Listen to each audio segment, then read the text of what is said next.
దేవుడు స్థిరపరిచే దేవుడు అని నేర్చుకుంటుంటున్నాం. ఏంటయ్యా దేవుడు స్థిరపరిచే దేవుడు?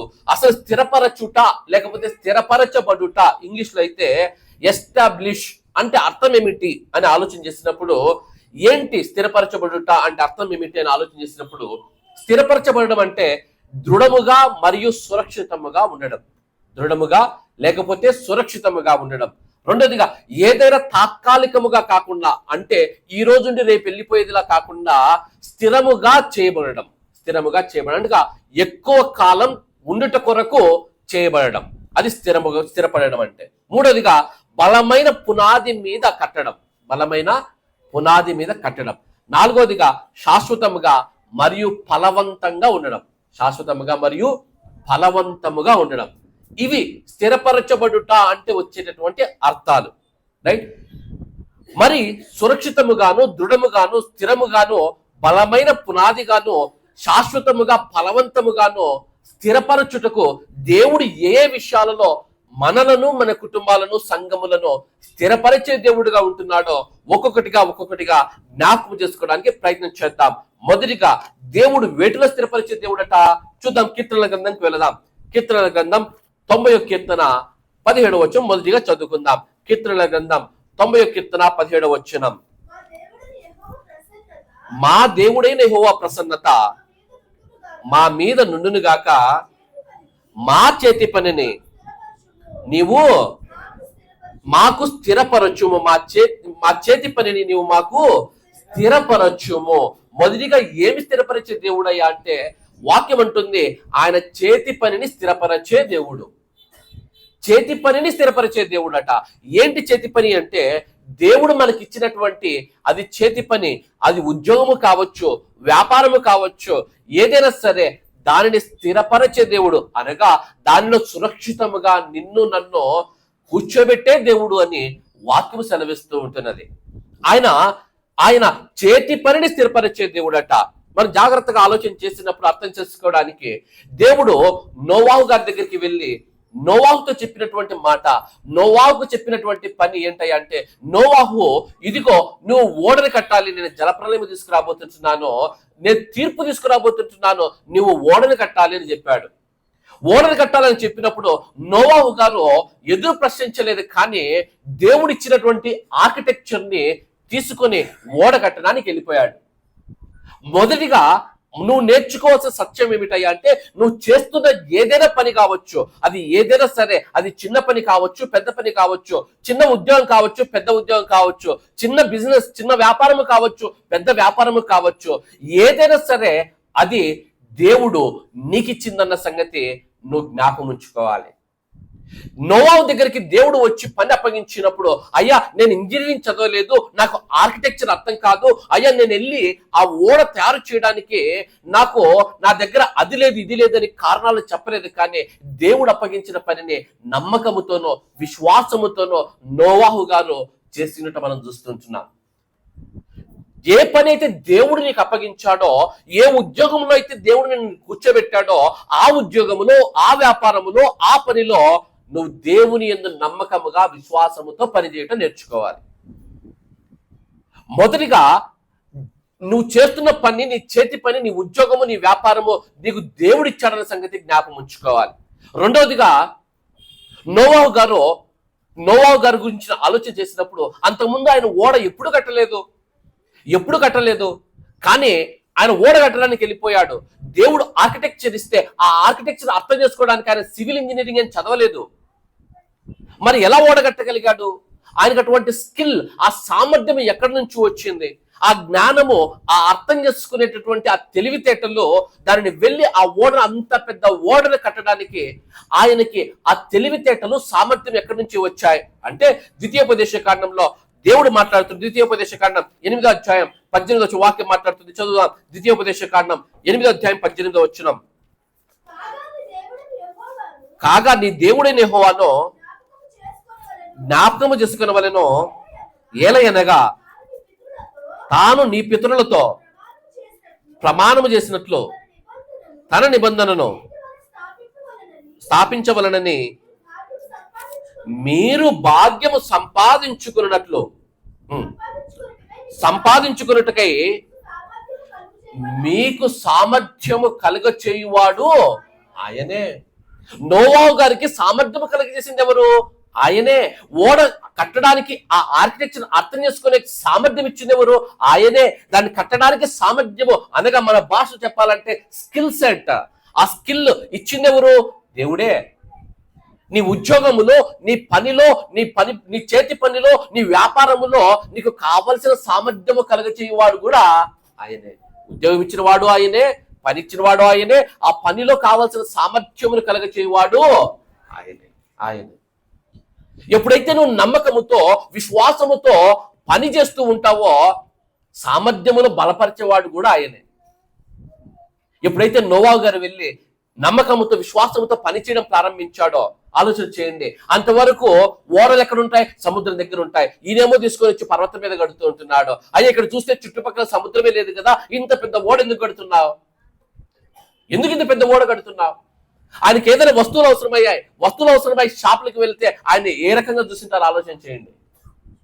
ఏ రకంగా ఆలోచన చేసింటారో. విమర్శించేవారు ఒకవైపు, బాధ పెట్టేవారు ఒకవైపు, రకరకాలైనటువంటి కామెంట్స్ ఒకవైపు, ఆయన మీద జోకులు వేసుకునేవారు ఒకవైపు.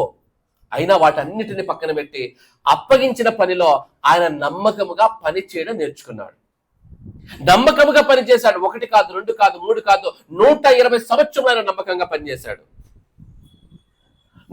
దేవుడు నీకు అప్పగించిన చేతి పనిని నమ్మకంగా నువ్వు చేస్తున్నప్పుడు రకరకాల విమర్శలు వస్తాయి, కామెంట్స్ వస్తాయి, నేను బాధ పెట్టే వాళ్ళు వస్తారు. నీ వైపు, నీ ఉద్యోగంలో నువ్వు పైకి వెళ్లకుండా ఉండడానికి రకరకాల రాజకీయాలు చేసే వాళ్ళు వస్తారు. నిన్ను వెనక్కి లాగడానికి, నిన్ను విమర్శించడానికి రకరకాలైనటువంటి వ్యక్తులు పుట్టుకొస్తూ ఉంటారు.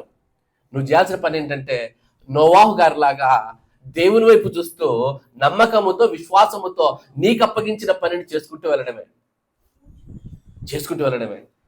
ఎప్పుడైతే నమ్మకముగా, విశ్వాసంతో చేస్తే ఏం జరుగుతుంది బ్రదర్ అంటే, ఎప్పుడైతే నమ్మకముతో, విశ్వాసముతో పనిచేయడం స్టార్ట్ చేశాడో దేవుడు ఆయన చేతి పనిని స్థిరపరిచాడు. అనగా ఆ చేతి పనిని ఎప్పుడైతే దేవుడు స్థిరపరిచాడో జలప్రళయం వచ్చింది. ప్రళయం వచ్చినప్పుడు ఆయనను విమర్శించిన వారు మునిగిపోయారో, ఆయన కామెంట్ చేసిన వారు మునిగిపోయారో, ఆయనను వెనక్కి లాగాలనుకున్న వాళ్ళు మునిగిపోయారో. కానీ నోవాహు కుటుంబము ఆ ఓడనెక్కి ఓడలో సురక్షితముగా ఉన్నారు. ఏంటి బ్రదర్ స్థిరపరచబడడం అంటే? మొదటి డెఫినేషన్ నేను చెప్పాను. స్థిరపరచబడడం అంటే సురక్షితముగా ఉండడం, బీయింగ్ సెక్యూర్డ్. దేవుడు విశ్వాసముతో నీకు అప్పగించిన ఉద్యోగమును, వ్యాపారమును నువ్వు విశ్వాసముతో, నమ్మకముతో చేసినప్పుడు ఆ వ్యాపారము, ఆ ఉద్యోగమును ఆయన స్థిరపరచే దేవుడిగా ఉంటాడు. స్థిరపరచబడినప్పుడు నువ్వు, నీ కుటుంబము, ఆ ఉద్యోగము, ఆ వ్యాపారము ద్వారా యేసుక్రీస్తు అనే ఓడలోనికి వచ్చి సురక్షితంగా ఉంటారు. సంవత్సరం రాగానే రకరకాలైనటువంటి ఆర్టికల్స్, న్యూస్లు వస్తూ ఉంటాయి. ఈ సంవత్సరం చాలా మంది చెప్పేటువంటి మాట, బ్రదర్ 2026లో రెసిషన్ పొంచి ఉంది. రకరకాల ఆర్థిక మాంద్యములు ఎదురు చూస్తూ ఉన్నాయి. వీటన్ని చాలా ఉన్నట్లు ఆర్టిఫిషియల్ ఇంటెలిజెన్స్ ఒకవైపు ఏమో ఆర్టిఫిషియల్ ఇంటెలిజెన్స్, మరొక వైపు ఏమో ఆర్థిక మాంద్యం, మరొక వైపు ఏమో ఆల్రెడీ కొనసాగుతూ ఉన్నటువంటి రెసిషన్. రకరకాలైనటువంటి సమస్యలు 2026లో లోకం వైపు చూస్తూ ఉంటున్నాయి. ఆ దినమున నోవాహు గారు నమ్మకముతో, విశ్వాసముతో తనకు అప్పగించిన పనిని చేసినప్పుడు దేవుడు స్థిరపరిచి ఏ విధంగా సురక్షితంగా వారిని ఓడలోనికి పెట్టాడో, ఈ దినములో నువ్వు నీ ఉద్యోగములో, నీ పనిలో నమ్మకముతో, విశ్వాసముతో పనిచేసినప్పుడు దేవుడు దానిని స్థిరపరుస్తాడు. దేవుడు స్థిరపరిచినప్పుడు, నీ ఉద్యోగంలో, నీ వ్యాపారంలో దేవుడు స్థిరపరిచినప్పుడు నోవాహు కాలము వలె ఈనాటి కాలంలో ఎన్ని రెసిషన్స్ ప్రపంచంలో వచ్చినా, ఎన్ని ఆర్థిక మాంద్యంలో నీ చుట్టూ ఉన్నా, నువ్వు, నీ కుటుంబము స్థిరపరచబడ్డారు కాబట్టి యేసుక్రీస్తు అనే ఓడలోనికి వెళ్ళి సురక్షితముగా కొనసాగింపబడతారు. ఏంటి బ్రదర్ స్థిరపరచబడడం అంటే? మొదటిగా ఆయన చేతి పనిని స్థిరపరిచే దేవుడు. ఆ చేతి పనిని స్థిరపరిచినప్పుడు నువ్వు, నీ కుటుంబము సెక్యూర్డ్, అనగా రక్షింపబడి, సంరక్షింపబడి యేసుక్రీస్తు అనే ఓడలో మీ ప్రయాణం సాగుతూ ఉంటుంది. యేసుక్రీస్తు వారైతే శ్రేష్టమైనటువంటి నామములో ఈ దేవుని మాటలను నేను నీ మీదికి, నీ కుటుంబం మీదికి తీసుకుని వస్తుంటున్నాను. ఈ నూతన సంవత్సరములో దేవుడు నీ వ్యాపారమును, నీ ఉద్యోగమును, నీ చేతి పనిని స్థిరపరిచి నిన్ను, నీ కుటుంబమును రక్షణలో నడిపించును గాక. మొదటిగా ఆయన ఏ దేవుడట? చేతి పనిని స్థిరపరిచే దేవుడు. స్థిరపరచబడడం, మొదటిగా చేతి పనిలో స్థిరపరచబడడం. రెండోది సమూయేలు గ్రంథం, రెండో సమూయేలు గ్రంథంకి వెళ్దాం. 7వ అధ్యాయం 26వ వచనం. 2 సమూయేలు గ్రంథం 7వ అధ్యాయం 26వ వచనం. సైన్యములకు అధిపతిగా యెహోవా దేవుడై ఉన్నాడును, కలుగునట్లును నీ దాసుడనైన నా కుటుంబము నీ సన్నిధిలో స్థిరపరచబడినట్లు నీవు సెలవిచ్చిన మాట నెరవేర్చుము. ఇది రెండోది. ఏ స్థిరపరుస్తున్నట్టు దేవుడు? కుటుంబాలను స్థిరపరిచే దేవుడు. మొదటిదేమో చేతి పనిని స్థిరపరిచే దేవుడు, రెండోదేమో కుటుంబాలను స్థిరపరిచే దేవుడట. దావీదు మాట్లాడుతుంటున్నాడు, అయ్యా నా కుటుంబమును స్థిరపరచుము, నా కుటుంబాన్ని స్థిరపరచుము. ఏంటి కుటుంబం స్థిరపరచబడము అంటే? ఏంటి కుటుంబం స్థిరపరచబడడం అంటే? మనకు బాగా తెలిసినటువంటి సువార్త భాగాల్లో ఉన్నటువంటి వాక్య భాగము మత్తయి సువార్త 7వ అధ్యాయం 24వ వచనం చదవండి. 2 రకాల ఇల్లులు ఎక్కడ కట్టబడ్డాయట? మొదటిదేమో ఇసుకలో కట్టబడినటువంటి ఇల్లు, రెండోది బండ మీద కట్టబడినటువంటి ఇల్లు. చదవండి 7వ అధ్యాయం 24వ వచనం. కాబట్టి నా మాటలు విని వాటి చొప్పున చేయు ప్రతి వాడును బండ మీద తన ఇల్లు కట్టుకుని బుద్ధిమంతుని పోలియుండును. వాన కురిసెను, వరదలు వచ్చెను, గాలి విసిరి ఆ ఇంటి మీద కొట్టిన, కానీ దాని పునాది బండ మీద వేయబడిన గనుక అది పడలేదు. కుటుంబము స్థిరపరచబడము అంటే అర్థం ఏమిటంటే యేసుక్రీస్తు అనే బండ మీద ఆ కుటుంబము కట్టబడి స్థిరంగా ఉండడం.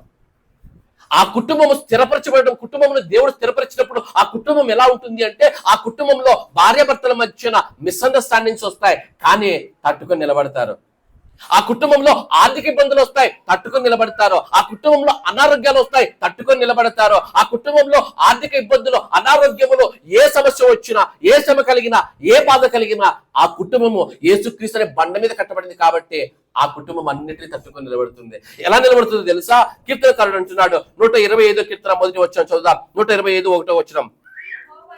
యెహోవా యందు నమ్మిక ఉంచువారు కదలక నిత్యము నిలుచు సియోను కొండ వల్లే ఉంటారు. ఏ కుటుంబం అయితే దేవుని యందు విశ్వాసముతో ఆ యేసుక్రీస్తు అనే బండ మీద కట్టబడుతుందో ఆ కుటుంబంలో సమస్యలు వచ్చినా, బాధలు వచ్చినా, కష్టాలు వచ్చినా, ఏమొచ్చినా ఆ కుటుంబం ఎలా ఉంటుందంటే కదలక ఉండే సియోను కొండ వల్లే ఉంటుందట. కదలక ఉండే సియోను కొండ. దేవుడు స్థిరపరచబడిన కుటుంబాలు, ఆ కుటుంబాల్లో ఆనందం వచ్చినా, బాధ వచ్చినా, సంతోషం వచ్చినా, కష్టం వచ్చినా, శోధన వచ్చినా, ఆశీర్వాదం వచ్చినా, బాధలు వచ్చినా, ఏమొచ్చినా ఆ కుటుంబము ఎప్పుడు దేవునిలో అలా కొనసాగింపబడుతుంది. బ్రదర్, గడిచిన సంవత్సరంలో ఏ సమస్యలు వచ్చాయో ఈ సంవత్సరం నీకు ఆ సమస్యలు రావు నేను చెప్పను. గడిచిన సంవత్సరంలో ఏ బాధలు వచ్చాయో ఈ సంవత్సరం ఆ బాధలు రావు నేను మీకు చెప్పను. పడిపోయిన లోకంలో ఉన్నాం. రాకడ వచ్చినంత వరకు శ్రమల గుండా, బాధల గుండా, అనారోగ్యముల గుండా, బలహీనతల గుండా మనం వెళ్లాల్సిందే. వెళుతూ ఉన్నప్పుడు దేవుడిస్తున్నటువంటి వాగ్దానం ఏమిటంటే, ఇదిగో కదలక ఉండే సియోను కొండలాగా నేను నీ కుటుంబాన్ని స్థిరపరుస్తాను. ఈ మాట రాసింది ఎవరు? నా కుటుంబాన్ని స్థిరపరచు అన్న ప్రార్థన రాసింది ఎవరు? దావీదు గారు మాట్లాడినటువంటి మాట. ఈ దేవుడు కుటుంబాన్ని స్థిరపరిస్తే ఎలా ఉంటుందో చూడండి. ప్రార్థన చేస్తున్నవాడు దావీదు. ఎవరయ్యా దావీదు అంటే, రాజు అయినాక ఆయన చేసినటువంటి ప్రార్థన. రాజు కాకముందు ఆయన గొర్రెల కాపరి. ఎప్పుడైతే దేవుడు దావీదు కుటుంబాన్ని స్థిరపరిచాడో, అనగా దావీదు చేతి పనిని స్థిరపరిచాడు, ఆయన రాజును చేశాడు. దావీదు కుటుంబాన్ని స్థిరపరిచాడు. ఎప్పుడైతే దేవుడు దావీదు కుటుంబాన్ని స్థిరపరిచాడో, స్థిరపరచబడక మునుపు ఆ కుటుంబం గొర్రెల కాపరి కుటుంబం. ఏ కుటుంబం అది? గొర్రెల కాపరి కుటుంబం. స్థిరపరచబడ్డాక ఏ కుటుంబం అది?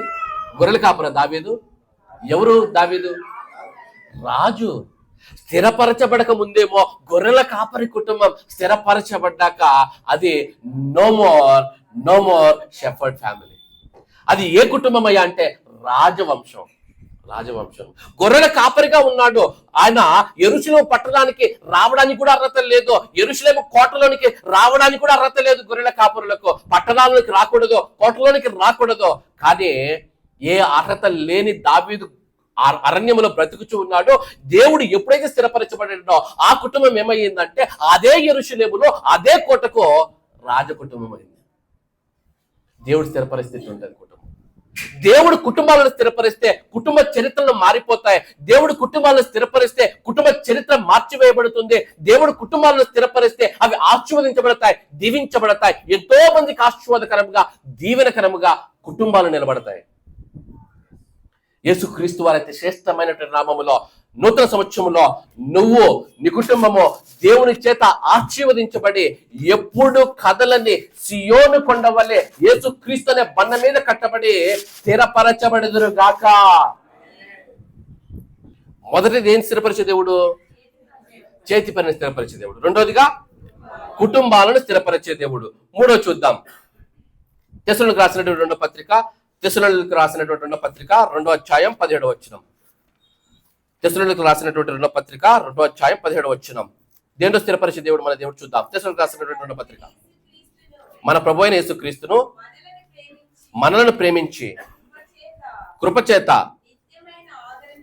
నిత్యమైన ఆదరణయు శుభ నిరీక్షణయు అనుగ్రహించిన మన తండ్రి అయిన దేవుడును మీ హృదయములను ఆదరించి ప్రతి సత్కార్యమందును ప్రతి సద్వాక్యమందును మిమ్మును స్థిరపరచును గాక.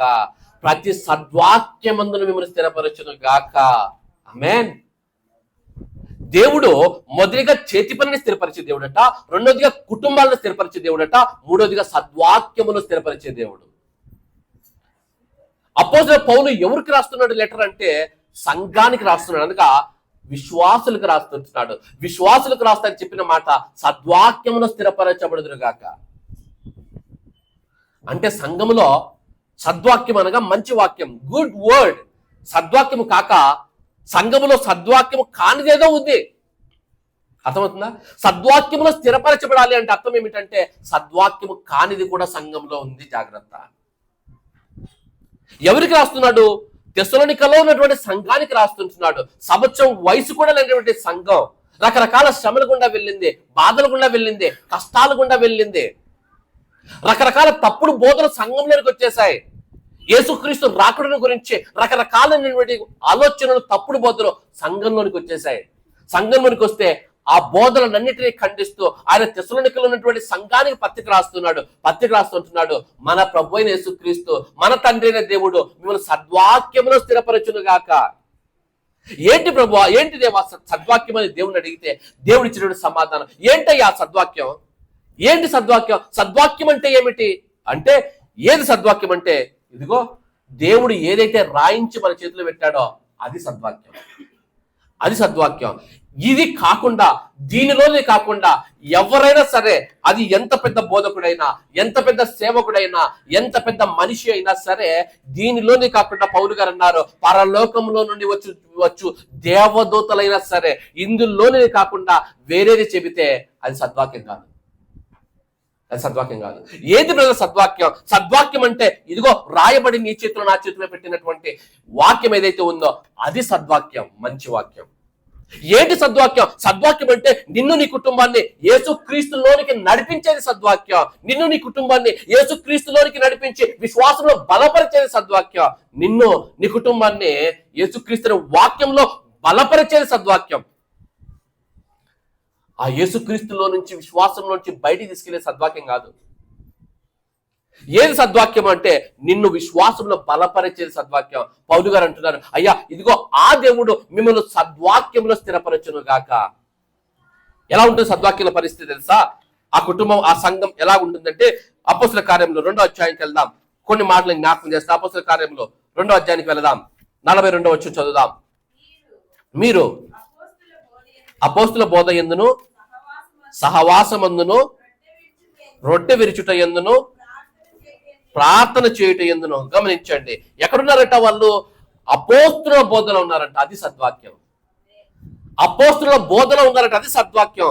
అపోస్తుల బోధలో ఉన్నారు, సహవాసమందు ఉన్నారు, రొట్టె విరుచు. ఎప్పుడైతే సద్వాక్యము సంఘంలో ప్రకటించబడుతుందో, ఎప్పుడైతే కుటుంబాలు సద్వాక్యములు కట్టబడతాయో, ఎప్పుడైతే నీ విశ్వాస జీవితం సద్వాక్యములు కట్టబడుతుందో, ఎలా ఉంటుందంటే నీ జీవితం, నీ జీవితం సంఘ సహవాసంలో ఉంటుంది. నీ జీవితము సంఘ సహవాసంలో ఉంటుంది. ఒకవేళ సంఘంలో నువ్వు లేవా, సంఘ సహవాసంకు దూరంగా ఉన్నావా, సంఘ సహవాసం అక్కర్లేదన్న బోధలు చాలా వచ్చేసాయి బయట. ఆన్లైన్ ప్రేయర్లకు వెళ్ళే వాళ్ళు చాలా మంది ఎక్కువైపోయారు. అపోస్తుల బోధ రాయబడినటువంటి ఈ వాక్యము, సద్వాక్యము చెప్తున్నటువంటి మాట, సద్వాక్యము నిన్ను సంఘ సహవాసములో కూర్చోబెడుతుంది. మొదటిది. రెండోది, ఆయన రొట్టె విరుచుట ఎందో ప్రార్థన చేయుట ఎందో. రొట్టె విరుచుటలో సహవాసం ఉంటుంది. ప్రార్థన చేయుట ఎందు నువ్వు స్థిరపరచబడతావు.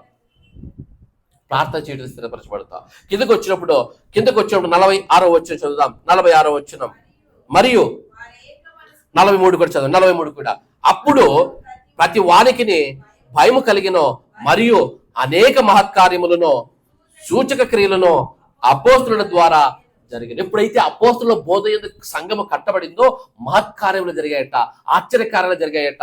సంఘములో, కుటుంబాల్లో కార్యాలు, దేవుని కార్యాలు, ఆత్మ కార్యాలు జరగాలి అంటే ఆ సంఘము, ఆ కుటుంబము సద్వాక్యములో కట్టబడాలి.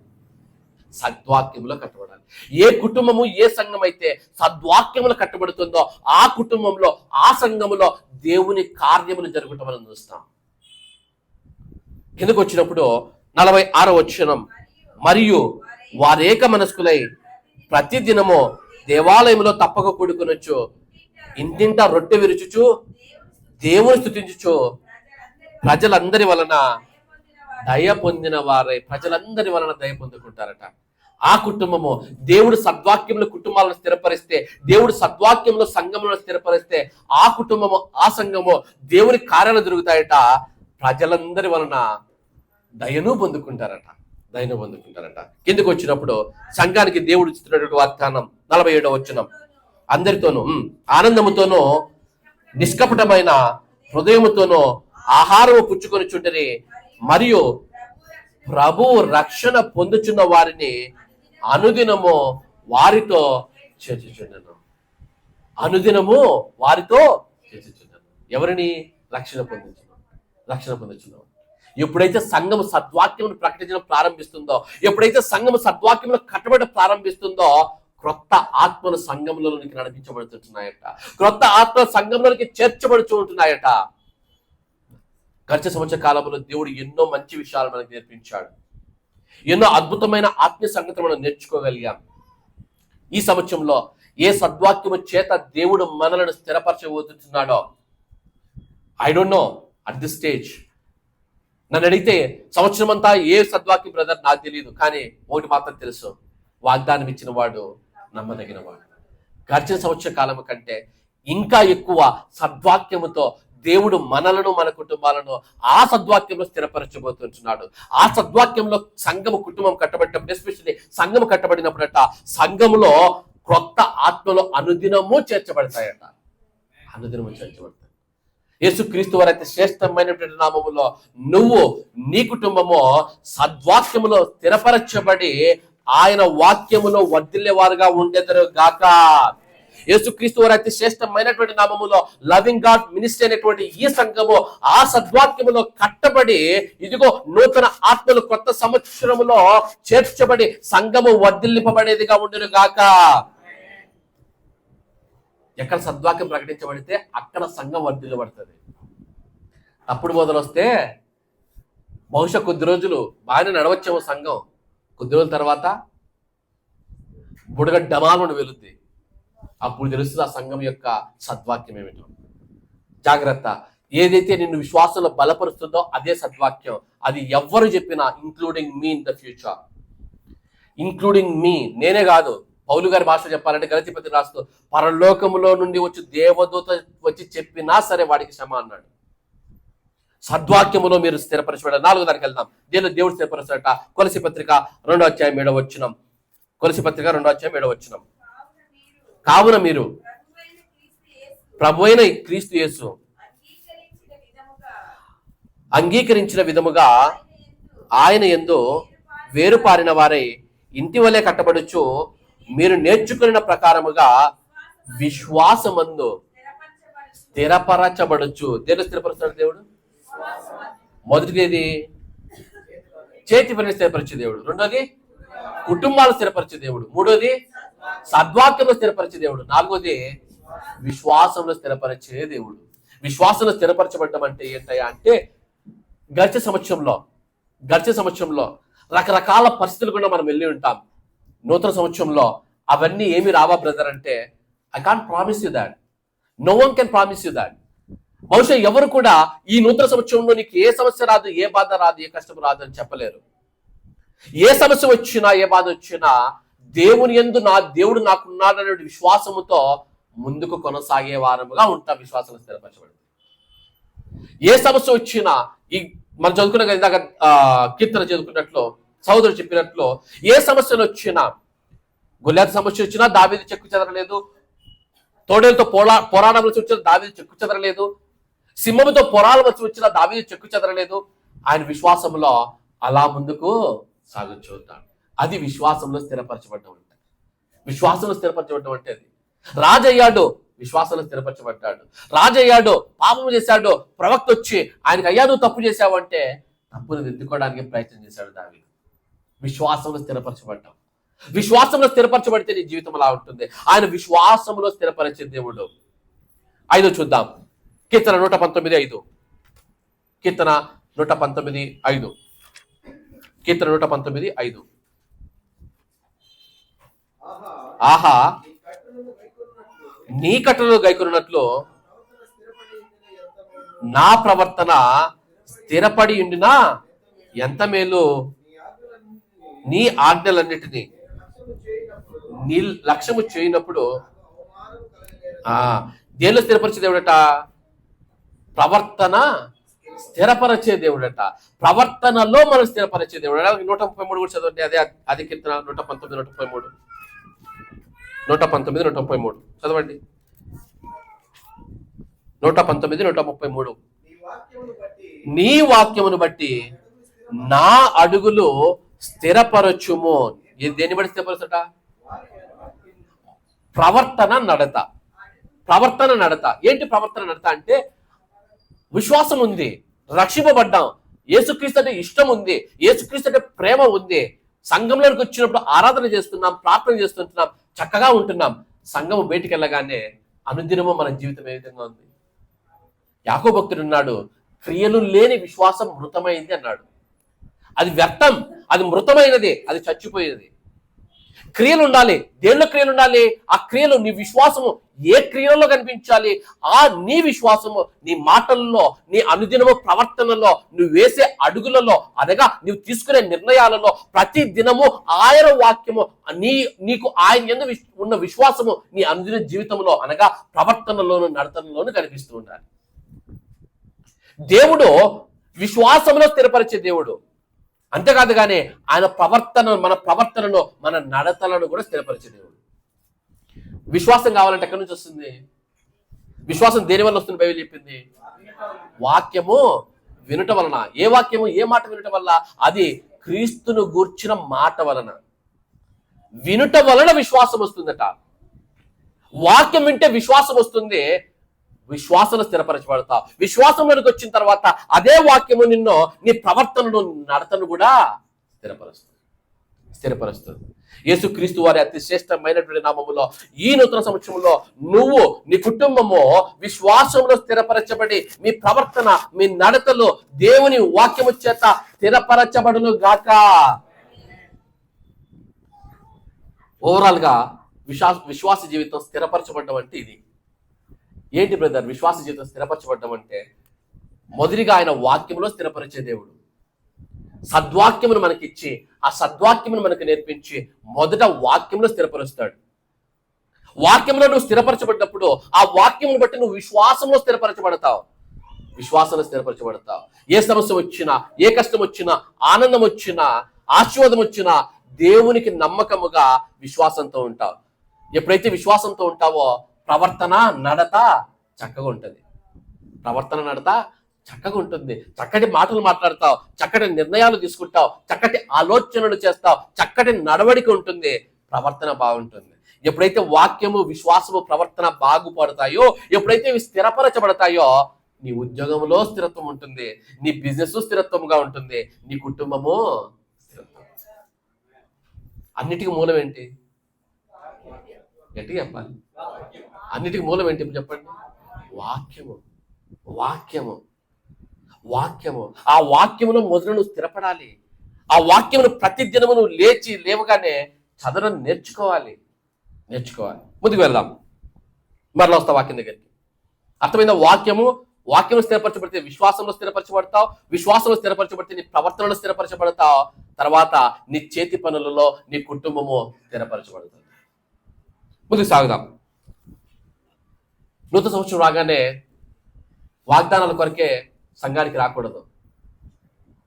ఎందుకంటే ప్రతి వాగ్దానము, బైబిల్లో రాయబడిన ప్రతి వాగ్దానము మనదే. అవి అన్నీ యేసుక్రీస్తులో అవును మరియు ఆమెన్ అని పౌలు గారు.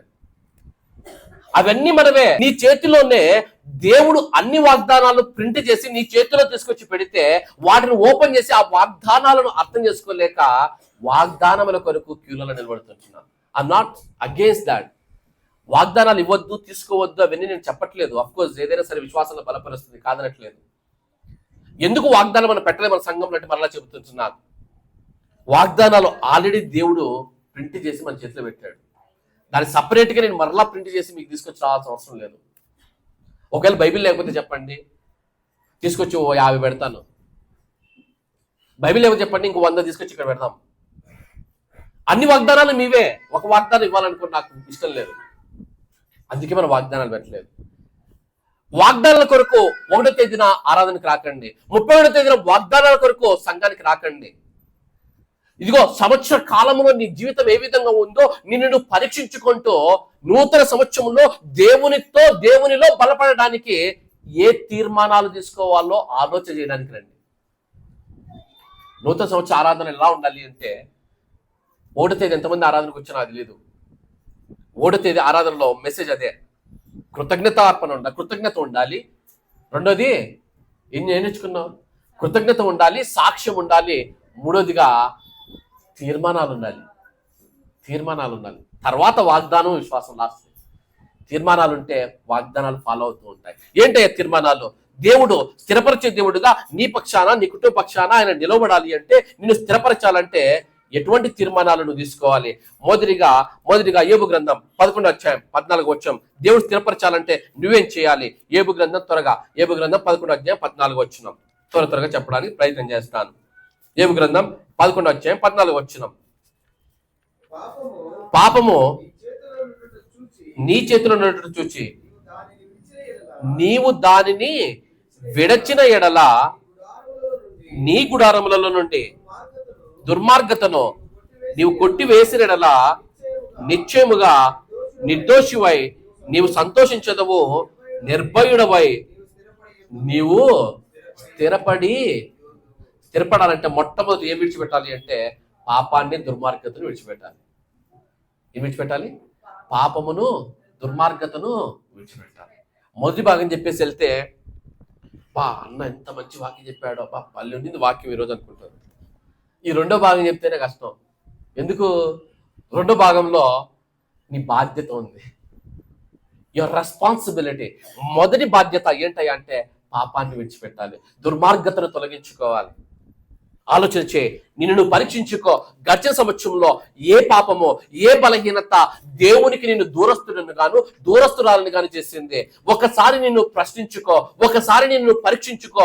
ఏ పాపము, ఏ బలహీనత నీకు విశ్వాసమును నిన్ను దూరస్తురాలుగా చేసింది? ఆ పాపము, ఆ బలహీనతను బట్టి ఇదిగో ఈ దినాన్న తీర్మానం చేసుకో. ప్రభువా, నూతన సంవత్సరములో ఇదిగో తండ్రి, ఈ పాపాన్ని, ఈ బలహీనతను, నన్ను దూరం చేస్తున్నటువంటి నా బలహీనతలను, నా పాపాన్ని విడిచిపెడతాను ప్రభువా, నన్ను స్థిరపరచుము తండ్రి. ఇది తీర్మానం అంటే. మొదటి తీర్మానం ఏమిటైతే అంటే పాపాన్ని విడిచిపెట్టాలి. రెండోదిగా 2 దినవృత్తాంతంలో 20వ అధ్యాయం 20వ వచనం. 2 దినవృత్తాంతంలో 20వ అధ్యాయం 20వ వచనం. 20వ అధ్యాయం 20వ వచనం. అంతటా ఉదయం నుండి లేచి తెకోవ అరణ్యమునకు పోయి వారు పోవచ్చుండగా యెహోషాపాతు నిలబడి, యూదా వారలారా, యెరూషలేము కాపురస్తులారా, నా మాట వినుడి, మీ దేవుడైన యెహోవాను నమ్ముకొనుడి, అప్పుడు మీరు కుటుంబాలు ఎవరిని నమ్ముకుంటే స్థిరపరచబడతాయి?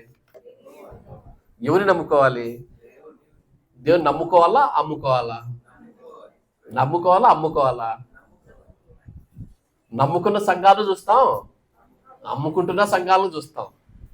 నమ్ముకున్న కుటుంబాలను చూస్తాం, అమ్ముకుంటున్న కుటుంబాలను చూస్తాం. అమ్ముకోవడం అంటే దేవుని నామమున వ్యాపారాలు, దేవుని నామమున రకరకాలైనటువంటి వ్యాపారాలు.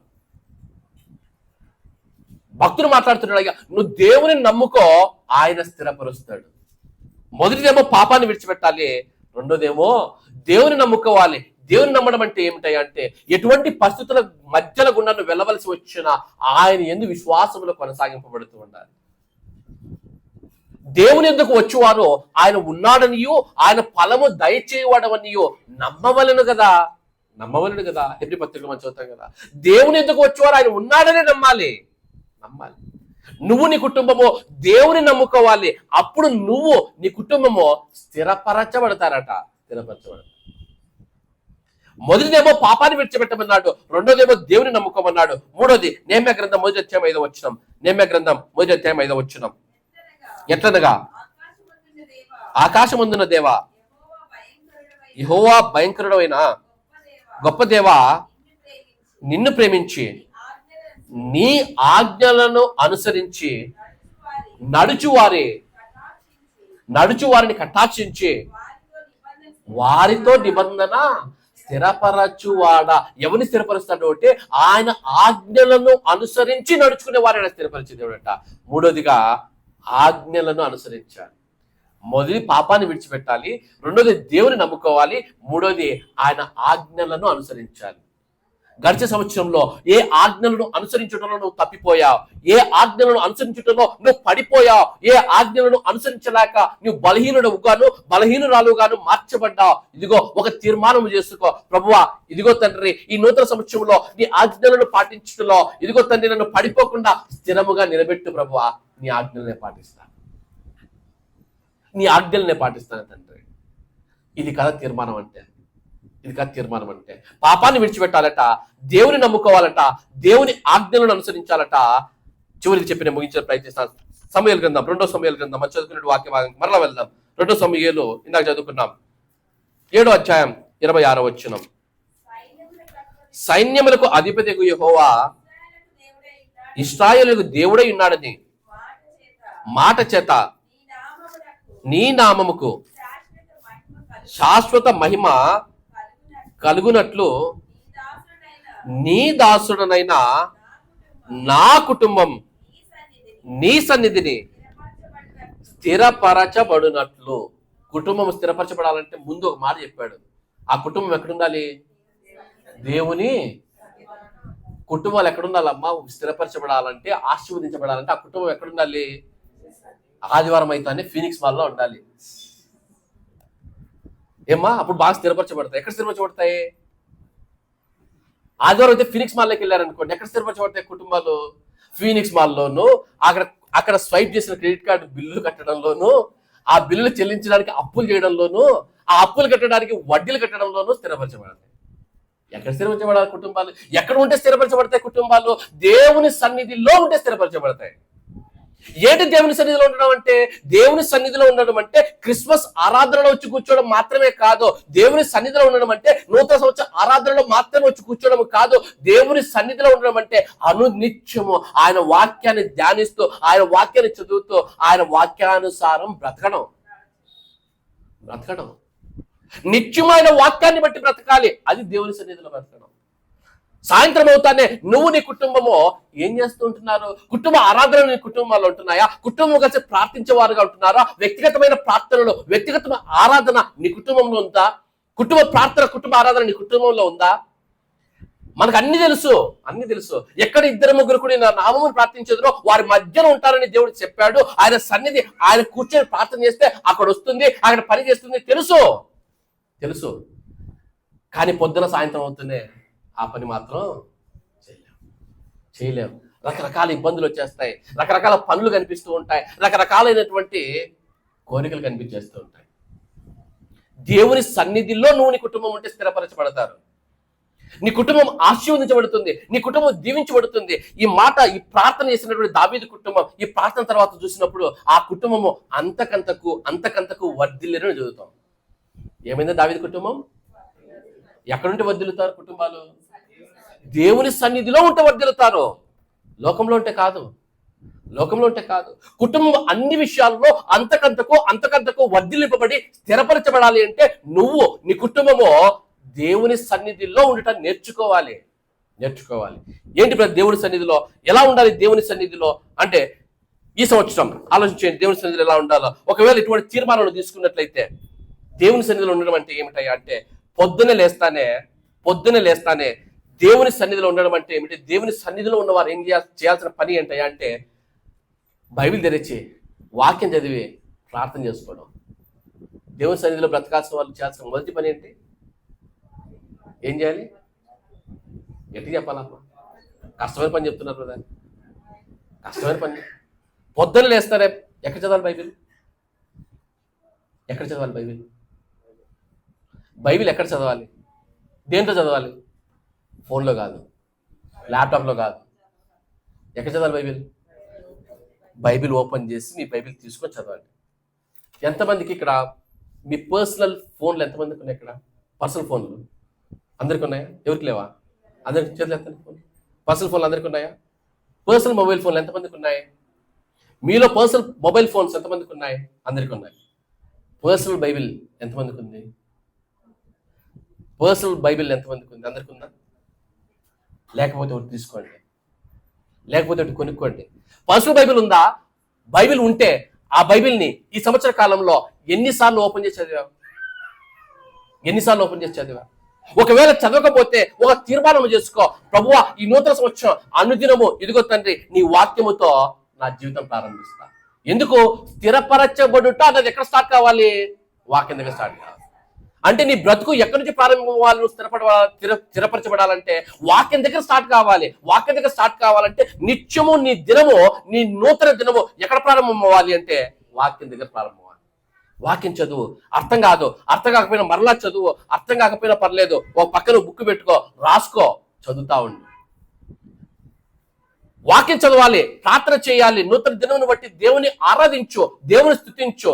5 నిమిషాలైనా పర్లేదు, తర్వాత పని చేయడం స్టార్ట్ చేయి. ఆ నూతన దినములో దేవుని వాక్యానుసారం బ్రతకడం నేర్చుకో. రెండోది.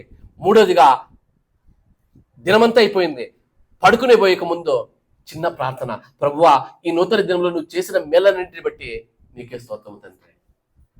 స్తుతి చెల్లించండి, కృతజ్ఞతాస్తుతి చెల్లించండి. That is part of worship. దేవునికి స్తుతులు చెల్లించి నిద్రపోండి, దేవుని స్తుతి చెల్లించి. ఇది కదా దేవుని సన్నిధిలో బ్రతకడం అంటే. ఆయన స్థిరపరిచే దేవుడు. వేటిలో స్థిరపరిచే దేవుడు అంటే ఆయన చేతి పనిని స్థిరపరిచే దేవుడు మొదటిగా. రెండోదిగా కుటుంబాలను స్థిరపరిచే దేవుడు. మూడోదిగా సద్వాక్యమును స్థిరపరిచే దేవుడు. నాలుగోదిగా విశ్వాసములో స్థిరపరిచే దేవుడు. ఐదోదిగా ప్రవర్తన నడతలలో స్థిరపరిచే దేవుడు.